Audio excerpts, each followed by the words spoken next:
আসসালামু আলাইকুম। আমার পাশে যে গাড়িটি দেখতে পাচ্ছেন, এটা শুধু গাড়ি না, এটা একটা রোবট। এটাতে ব্যবহার করা হয়েছে ডিজিটাল কন্ট্রোলার সিস্টেম। গাড়িটি রিমোট দিয়ে দূর থেকেও কন্ট্রোল করা যায়।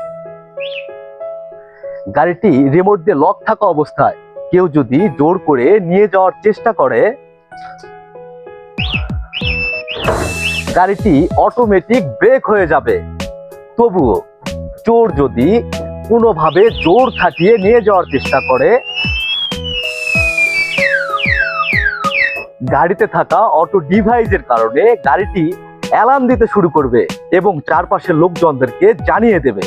তারপরেও কোনোভাবে যদি গাড়িটি চুরি হয়ে যায়, গাড়িটিতে থাকা গোপন ডিভাইসের কারণে হাতে থাকা স্মার্টফোনে লাইভ লোকেশন দেখা সম্ভব। চুরি যাওয়ার দিন শেষ, ডিজিটাল ডিভাইসের বাংলাদেশ।